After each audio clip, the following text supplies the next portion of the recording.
नमस्कार दोस्तों। पृथ्वी concept classes के ऑनलाइन प्लेटफॉर्म पृथ्वी आर्ट वाला पर एस के सर आपका हार्दिक अभिनंदन करता है, स्वागत करता है। दोस्तों, बहुत लंबे समय से मेरे पास फ़ोन कॉल्स आ रहे हैं, मैसेजेस आ रहे हैं कि सर ऑनलाइन क्लास भी स्टार्ट करें। देखो, इतना टाइम मिलता नहीं था। पढ़ाने का मुझे शौक़ है और मैं पढ़ाई से, टीचिंग से दूर नहीं रह सकता। इसलिए मैं पिछले लंबे समय से अपने विषय से जुड़ा हुआ हूँ, शिक्षण कार्य से जुड़ा हुआ हूँ। ऑफलाइन क्लासेस लगभग पिछले 3 सालों से मैं फर्स्ट ग्रेड के क्षेत्र में काम कर रहा हूँ। अनुभव अगर पढ़ाने की बात करें तो सब्जेक्ट का अनुभव मुझे लगभग 17 साल का हो चुका है और फर्स्ट ग्रेड के लिए मैं प्रॉपर 3 साल से काम कर रहा हूँ। ये सब इसलिए मैं आपको बता रहा हूँ क्योंकि ऑफलाइन के विद्यार्थी लगभग लगभग मुझे जानते हैं।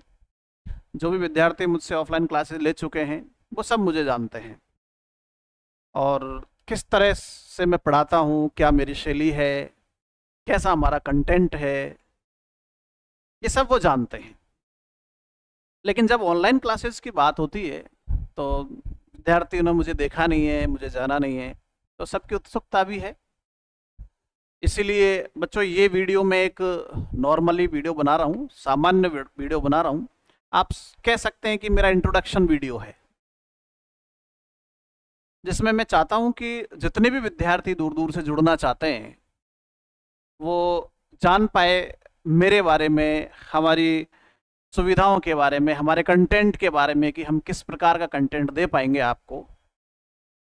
जैसा कि हाल ही में जो पेपर हुआ है, 2024 वाली भर्ती का जो पेपर था आरपीएससी का, उसमें हमारे द्वारा जो भी कंटेंट दिया गया बच्चों को, एक रजिस्टर में तैयार करवाता हूँ केवल, और वो रजिस्टर प्रॉपर आरपीएससी के सिलेबस बेस्ड होता है। 360 डिग्री वो तैयार मैं करता हूँ। वो केवल एक रजिस्टर नहीं है, उसमें मेरे 17 साल की मेहनत है जिसको समेट करके मैंने उसमें डाला है। और विद्यार्थियों की ये बहुत अच्छी बात है आप लोगों के लिए कि 17 साल का अनुभव आपको एक साथ मिल रहा है। जो मेहनत मैंने की है वो आपको मिल रही है और मेरा प्रयास यही रहता है कि मेरे विद्यार्थी मुझसे निराश ना हो। हमेशा मैं यही चाहता हूं कि मेरे से पढ़ा हुआ विद्यार्थी, जो मुझसे पढ़ा हुआ है, वह मुस्कुराता हुआ आए और मुस्कुराता हुआ जाए। और यही हुआ।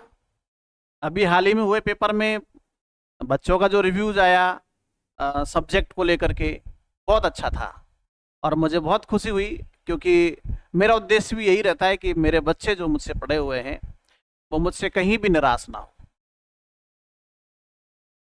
बच्चों, ये जो पेपर हुआ, इसके बाद फर्स्ट पेपर को लेकर के एक कौतूहल भरा माहौल है मार्केट में। हर बच्चा डरा हुआ है, भयभीत है, और कहीं ना कहीं बच्चे होते भी हैं और होना भी चाहिए क्योंकि जितनी लगन से वो तैयारी करते हैं, जितनी मेहनत वो करते हैं, सब कुछ छोड़ करके वो सब झोंक देते हैं, पूंजी लगा देते हैं, अपना समय लगा देते हैं, अपनी एनर्जी लगा देते हैं। उसके बाद अगर वो लक्ष्य से दूर रहता है तो निश्चित रूप से निराशा हाथ लगती है और वह हताश होता है।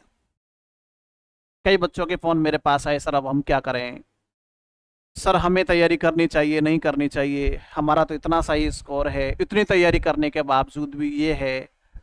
तो बच्चों देखो, कई बार ऐसा होता है कि हम तैयारी अच्छी करते हैं, हमारी ओर से प्रयास बहुत अच्छा है, लेकिन कुछ योग संयोग ऐसे होते हैं कि वो बन जाते हैं। जैसा भी बात करें कि फर्स्ट पेपर जो आरपीएससी ने दिया, शायद इतिहास में इतना टफ पेपर कभी नहीं था और ना ही बच्चे ने उम्मीद की थी। जब उसने उम्मीद भी नहीं की थी तो फिर अचानक जो होता है फिर वो दिक्कत करने वाला होता है, और बच्चों के साथ यही हुआ। सबसे अच्छी बात यह है, पॉजिटिव बात यह है आपके सामने कि अभी हाल ही में जो भर्ती निकली है, जो भर्ती अभी आई है, ये बहुत जल्दी आ गई। उम्मीद नहीं थी, ना बच्चों को थी।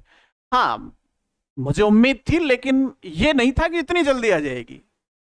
उम्मीद तो थी, लेकिन इतनी जल्दी आ जाएगी इसका आकलन नहीं था।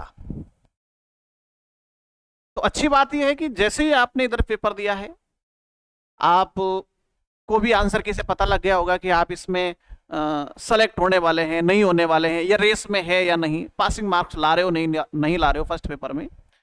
तो ये एक अवसर है आपके साथ, आपके सामने तुरंत ही अवसर दे दिया है सरकार ने कि चलो आप लोग लगे रहें। और सिलेक्शन का जो फंडा है विद्यार्थियों, वो ये है कि आप कंटिन्यूटी रखें, और कंटिन्यूटी रखने का अवसर आपको सरकार ने दिया है कि आप जहां से आपने बंद किया है, जहां आप आकर के रुके हो, आप वहीं से स्टार्ट करें। वरना होता ऐसा है कि साल भर बाद विज्ञप्ति आई है, फिर कोई भर्ती आई है, और जो साल भर का गैप लगता है, इस गैप में कुछ विद्यार्थी ही ऐसे होते हैं जो उस पढ़ाई को कंटिन्यू कर पाते हैं। और उससे भी अच्छी बात यह है कि विज्ञप्ति के साथ साथ उन्हें परीक्षा तिथि भी दे दी है, तो ये भी प्लस पॉइंट है। ये प्लस पॉइंट इसलिए है कि आपको पक्का पता है कि हमें इतने दिनों तक तैयारी करनी है, इतना समय हमारे पास है, इतने समय में हमें ये करना है। वरना फर्स्ट पेपर की बात करें तो कुछ बच्चे तो ऑनलाइन में इतना उलझ जाते हैं कि उनका सिलेबस ही पूरा नहीं हो पाता, साल साल भर वो नोट्स बनाने में लगे रहते हैं। जब साल भर विद्यार्थी नोट्स बनाएगा तो फिर बताइए मुझे वो पढ़ेगा कब। मैं ये नहीं कह रहा कि आपको ऑनलाइन नहीं लेना फर्स्ट पेपर, हाँ आप ले सकते हैं, जब जब आप उसे 6 महीने में पूरा कर लें। और 6 महीने में पूरा करने के बाद 4 महीने जो आपके पास बचे हुए हैं, आप सेल्फ स्टडी करें, आप टेस्ट सीरीज ज्वाइन करें, मॉडल पेपर सॉल्व करें, तो आपके लिए वो ऑनलाइन क्लासेस हेल्पफुल हो सकती है। अन्यथा ऑफलाइन बैच आप ऐसा ज्वाइन करें जिसमें आपको 5 से 6 महीने में सिलेबस पूरा करके आपको दे दे। ये चीजें देखनी होगी, क्योंकि आपके सामने मई और जून सरकार ने दे दी है, आरपीएससी ने कह दिया कि मई जून में हम एग्जाम करवा देंगे। जब मई जून में एग्जाम करवा देंगे तो आपके सामने जो समय अवधि है वो भी तय है। अब इस समय अवधि में आप अपनी पूरी कैलकुलेशन कर सकते हैं कि मुझे कितने महीने तो कोचिंग को देने हैं और कितने महीने सेल्फ स्टडी को देने हैं। फर्स्ट पेपर में बहुत लंबा चौड़ा सिलेबस है, इसीलिए मैं कहता हूं कि फर्स्ट पेपर को जब हम ऑनलाइन करते हैं तो बहुत लंबा टाइम वो खींच लेता है।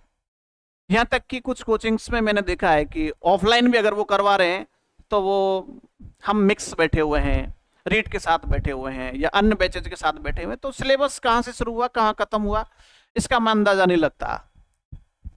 तो कब हम फ्री हो रहे हैं वहां से, इसका भी हमें प्रॉपर पता नहीं रहता कि कब हम फ्री हो जाएंगे। अगर सिलेबस हमें पॉइंट टू पॉइंट और अकॉर्डिंग टू टॉपिक पढ़ाया जाए तो हमें एक अंदाजा लग पाएगा कि हम यहां से यहां तक पहुंच गए, इतना समय में पूरा हो जाएगा।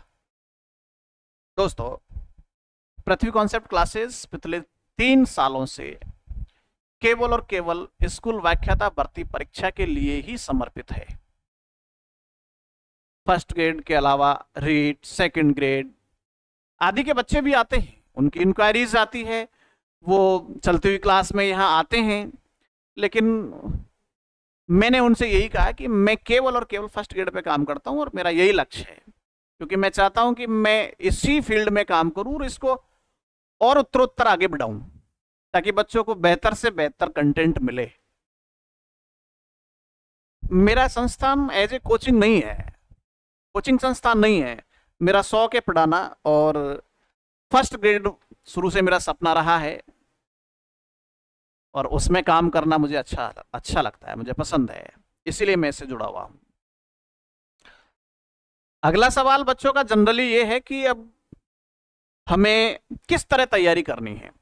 तो 2 चीजें मैं कहना चाहूंगा। फर्स्ट पेपर जो इस बार आया है, आप कंप्लीट ये सोच करके निराश नहीं हो कि ऐसा ही आएगा तो मैं फेल हो जाऊंगा।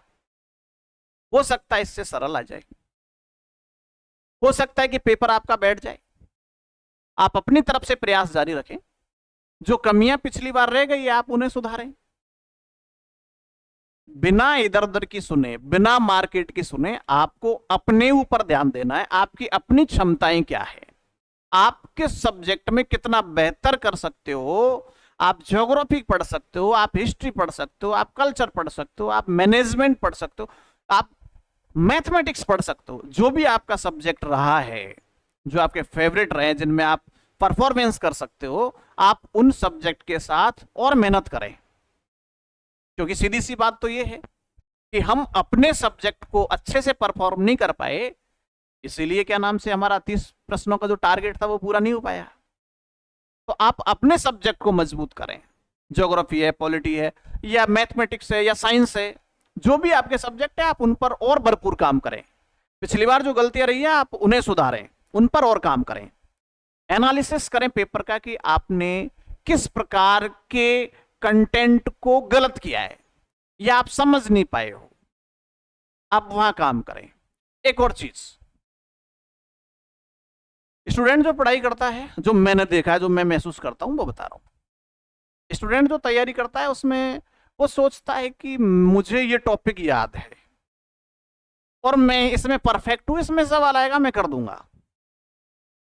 मेरा मानना है उस टॉपिक में से किस प्रकार के सवाल बन सकते हैं विद्यार्थी को खुद बनाने चाहिए। कितने प्रकार के सवाल उसमें से बन सकते हैं विद्यार्थी को खुद करने चाहिए। आरपीएससी का जो ट्रेंड है प्रश्न पूछने का, वो ट्रेंड बच्चे को खुद पता होना चाहिए। और जब उसको ट्रेंड पता होगा तो पढ़ने के दौरान उस टॉपिक में से वो कितने सवाल बना पाएगा, पढ़ने के दौरान ही वो बनाए। तो मेरा ऐसा मानना है कि आरपीएससी के द्वारा जो सवाल पूछे जाएंगे उसको आसानी से आप समझ पाओगे। देखो, 1.5 घंटे में 75 सवाल बिल्कुल लिमिटेड है, समय ज्यादा बिल्कुल नहीं है। इसलिए प्रश्न को समझने का जो तरीका है आपका, उसे डेवलप कीजिए कि आप प्रश्न को अच्छे से समझ पाए। और उसके लिए बेहतर यह है कि आरपीएससी का जो ट्रेंड है आप उसे देखें, उसे समझें, उस तरह के सवाल आपके टॉपिक में से आप स्वयं बनाएं। बच्चा टॉपिक को याद कर चुका है, उसे कंटेंट पता है, उसको कंप्लीट याद है, 360 डिग्री वो कर चुका है। लेकिन इससे आगे की जो गणित है वो ये है कि आप सवाल बनाएं, सवाल बनाने के बाद आप विकल्प खुद बनाएं, और विकल्प बनाने के बाद आप उसका चयन करें। जैसा कि आरपीएससी पूछती है आजकल कौन सा कथन सत्य है, कौन सा असत्य है। आप यूं मानिए कि उसमें से वो विकल्प से विकल्प पूछ रहा है, निम्न में से कौन कौन से कथन सत्य है। अब वो आपको फिर विकल्प दे रहा है, केवल ए सही है, केवल ए और बे सही है, केवल से सही है, सभी सही है। तो आपको इस तरह पढ़ने के दौरान ही एक्सरसाइज करनी होगी, तब आपको उस 1.5 घंटे में पूछे गए सवाल आसानी से समझ में आएंगे और आसानी से आप जवाब दे पाओगे। दूसरी बात, बच्चों आप फर्स्ट पेपर को लेकर के झूम रहे हो और टेंशन में हो, और आप सोच रहे हैं कि फर्स्ट पेपर ऑनलाइन करूं, ऑफलाइन करूं, कैसे करूं, क्या करूं। बहुत सारे सवाल आपके माइंड में चल रहे हैं, चलने भी चाहिए और बहुत जल्दी समाधान कर भी लेना चाहिए। समाधान अपनी क्षमताओं को ध्यान में रखते हुए करना चाहिए, ना कि दूसरे के द्वारा बताई गई बातों के अनुसार, क्योंकि करना आपको है, दूसरे को नहीं करना। सेकंड पेपर की बात करें सब्जेक्ट की, जैसा कि मैं चित्रकला पढ़ाता हूं, ड्राइंग एंड पेंटिंग। बच्चों मैंने पिछली 3 भर्तियों में पढ़ाया है और उनमें जो प्रश्न पूछे गए हैं, मेरे कंटेंट से 2-5 प्रश्न बाहर आपको मिलेंगे जो कि मिलते ही हैं। इसके अलावा आपको पूरा पूरा पेपर मेरे द्वारा पढ़ाए गए कंटेंट से मिल जाएंगे, ऐसा मेरा मानना है, मैंने देखा है। और जो भर्ती का पैटर्न है, आरपीएससी का जो प्रश्न पूछने का ट्रेंड है, उत्तरोत्तर जो उसका लेवल बढ़ता जा रहा है, उस हिसाब से मेरी भी प्रत्येक क्लास में आपको कुछ नया मिलेगा, आरपीएससी के अनुसार मिलेगा, हर कंटेंट में ज्यादा मिलेगा। और एक जो सबसे हटकर के जो मेरे पास विशेषता है वो आप महसूस करोगे पढ़ने के दौरान, वो ये है कि मैं पढ़ाने के दौरान प्रत्येक टॉपिक में से प्रश्न पढ़ाता हूं। जैसे ही मैंने टॉपिक पढ़ाया, पढ़ाने के दौरान ही उसको मैं समझाऊंगा और समझाने के बाद तुरंत बाद में यही प्रश्न बनाता हूं। प्रश्न बनाने से वो टॉपिक बहुत अच्छे से क्लियर हो जाता है और बच्चा ये समझ लेता है कि इसमें से किस प्रकार से प्रश्न बनेगा। और ये आना चाहिए, यह आना चाहिए, क्योंकि टॉपिक पढ़ने के बाद प्रश्न और प्रश्न के बाद विकल्प, तब जाकर के हमारी तैयारी का फाइनल होता है। हम केवल पढ़ करके छोड़ दें, इसलिए हम मात खा जाते हैं। पढ़ने के बाद उसमें से प्रश्न किस प्रकार से बनेगा, उसके बाद उसमें से विकल्प कौन कौन से बन सकते हैं और विकल्पों का चयन कैसे करना है, यह हमें आना चाहिए। मैं आपको बोर्ड पे यहीं पर पढ़ाने के दौरान प्रत्येक टॉपिक में से प्रश्न बनाऊंगा, प्रश्न में से विकल्प आपको दूंगा और सवाल आपसे मैं पूछूंगा। कितने विद्यार्थी उसका जवाब दे पाएंगे? जबकि टॉपिक बोर्ड पे लिखा हुआ होगा, टिप करके तो बता ही सकते हैं। अब आप अंदाजा लगाओ कि जो टिप करके भी नहीं बता पा रहे हैं, इसका मतलब वहां प्रश्न और प्रश्न में दिए गए विकल्पों की भूमिका महत्वपूर्ण हो जाती है।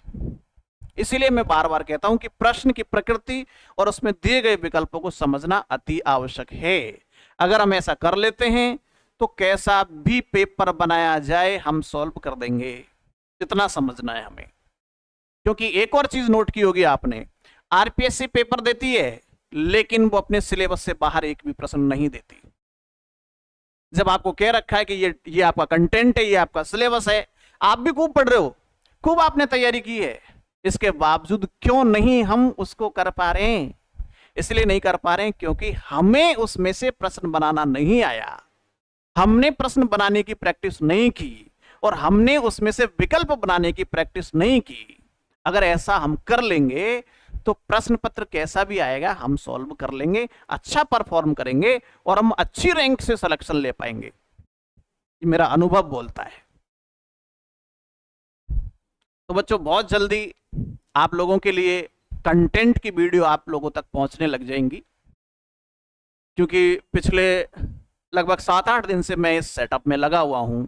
जयपुर भी जाना पड़ा, कोटा भी जाना पड़ा, उसके बाद फिर टेक्निकली टीम बुलानी पड़ी मुझे, इस पूरे सिस्टम को इंस्टॉल करना पड़ा। तो अब इंस्टॉल हो गया है ये, अब दिक्कत नहीं आएगी। अब रोज आपको वीडियो मिलने लग जाएगी, आपको पीडीएफ मिलेगी, आपको वीडियोस मिलेगी। और जब हमारी परीक्षा नजदीक होगी तो मैं टेस्ट सीरीज चलाता हूँ। ऑफलाइन चलाई थी इस बार ऑफलाइन और ऑनलाइन दोनों चलेंगी। ऑफलाइन का तो कोई विकल्प ही नहीं है, ऑफलाइन का कोई विकल्प ही नहीं है, क्योंकि ऑफलाइन में मैं सबका चेहरा देख पाता हूँ, हर बच्चे को देख पाता हूँ, हर बच्चा एक्टिव होता है। नहीं होता है तो भी होना पड़ता है उसको मेरी क्लास में। अगर ऑफलाइन टेस्ट सीरीज ज्वाइन करते हैं तो बहुत अच्छी बात है, नहीं तो ऑनलाइन विकल्प आपको मिलेगा, आप ऑनलाइन भी टेस्ट सीरीज ज्वाइन कर सकते हैं। जो बच्चे यहाँ टेस्ट सीरीज दे करके गए हैं, आप उनसे पूछ सकते हैं कि उनको टेस्ट सीरीज से क्या मिला। कुछ भी बाकी नहीं रहा। पेपर दे करके बच्चे बहुत खुश हैं, उनका रिप्लाई मैं सुन करके मैं भी बहुत खुश हूँ। और यही मेरा पुरस्कार है, यही सब कुछ है। मेरा लक्ष्य यही है कि मेरा बच्चा, मेरा स्टूडेंट बस ये कहे कि सर हाँ मजा आ गया, बस मैं यही सुनना चाहता हूँ। और ये वो विद्यार्थी है जो पहले बैच में सेलेक्ट हुए थे, आज व्याख्याता पद पर कार्यरत है।